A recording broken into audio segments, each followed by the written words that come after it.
Straight to business. Stephen, as you can see, is with me here on set. Finance ministers from the world's largest economies meeting later this week to discuss changes to how big companies are taxed. But there are already signs, aren't there, Stephen, that the discussions are not going to go too smoothly. Japan's finance minister says the G7 is unlikely to debate specific figures on a global minimum tax rate for companies at their meeting on Friday. A draft communiqué prepared in advance of the meeting says finance ministers and central bankers will pledge to reach a, quote, ambitious deal by July. Tara Aso told reporters in Tokyo that he would address Japan's position on the matter at a meeting with the US Treasury Secretary Janet Yellen. The debate is currently centering over proposals for a 15% minimum tax rate for companies proposed by the United States. France and Germany are keen to make progress on a deal which can then be agreed at a G20 meeting in July. The Biden administration has reinvigorated years-long negotiations on this issue, which have often focused on how countries can get more tax from big tech giants. Now, next to a major cyber attack, seems like a rather unusual target, though. It's the meat processing industry. So the American and Australian subsidiaries of the world's largest meat processing company has been hacked, paralysing parts of its operations. JBS first detected the breach on Sunday.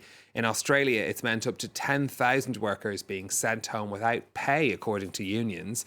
In the US, the company says customers and suppliers may experience delays because of the attack.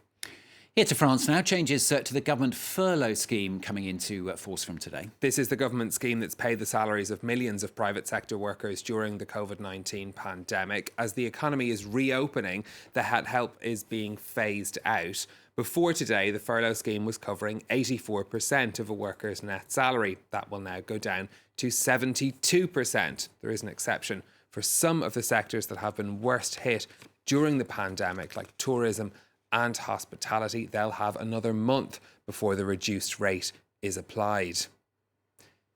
Now, these changes come as economists are debating France's economic response to the crisis and whether the supports put in place may have been too generous. Catherine Bennett has more.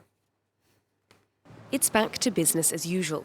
This restaurant in Marseille was able to furlough all of its employees during the pandemic, thanks to financial support from the government. If we had had to continue paying the salaries of everyone who works for us, we would have quickly gone under.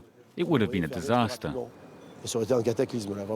Now questions are being raised about whether French state aid was too generous. One restaurant owner, who wanted to be anonymous, admitted that the state aid he's been receiving since November, €10,000 a month, has actually helped him turn a profit. Sur les 10 000 euros, il restait quoi? Il restait un prêt que j'avais contracté pour ouvrir ce restaurant. Il restait le loyer et après des charges d'électricité, d'eau évidemment qui étaient très largement inférieures aux charges habituelles. Donc je savais très bien qu'il y aurait un surplus. Economists are debating the merits of the French approach to supporting businesses during the pandemic, as the government begins to wind down its aid. It's possible that the government has actually been too generous, particularly with the furlough scheme. We've ended up strangling the economy, holding back businesses, and we're going to feel the economic effects of that. We've limited the damage, at least in terms of the unemployment rate. We've avoided the widespread closure of businesses and the destruction of human capital. Once you've destroyed the workforce, it's difficult to build it back up again.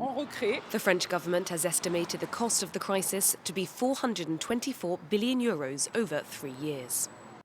Let's take a quick look at what's happening on the markets next for you. European shares starting the day up. Car makers and mining companies among those seeing gains. The London market's back in business today after yesterday's bank holiday.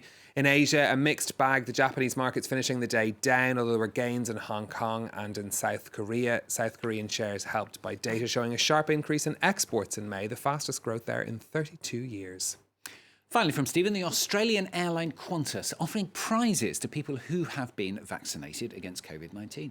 The troubled carrier is offering 10 so-called mega prizes to fully vaccinated passengers. They include unlimited free flights for a year for a family of 4. Qantas' CEO Alan Joyce says the company had a vested interest in giving incentives to get people vaccinated. The company has all but halted international travel since the start of the pandemic, when Australia put strict restrictions in place. The company has seen billions in losses and cut thousands of jobs as a result. Alan Joyce calling on other Australian companies to offer incentives to their customers to get the jab as well. I'm still intrigued if we're going to get anything like that here. Haven't had it yet. Haven't had it We're yet. all too excited about getting it. That's problem. what it is. So, At yeah. the moment, all is going well. Thank you, Stephen. Stephen with Business.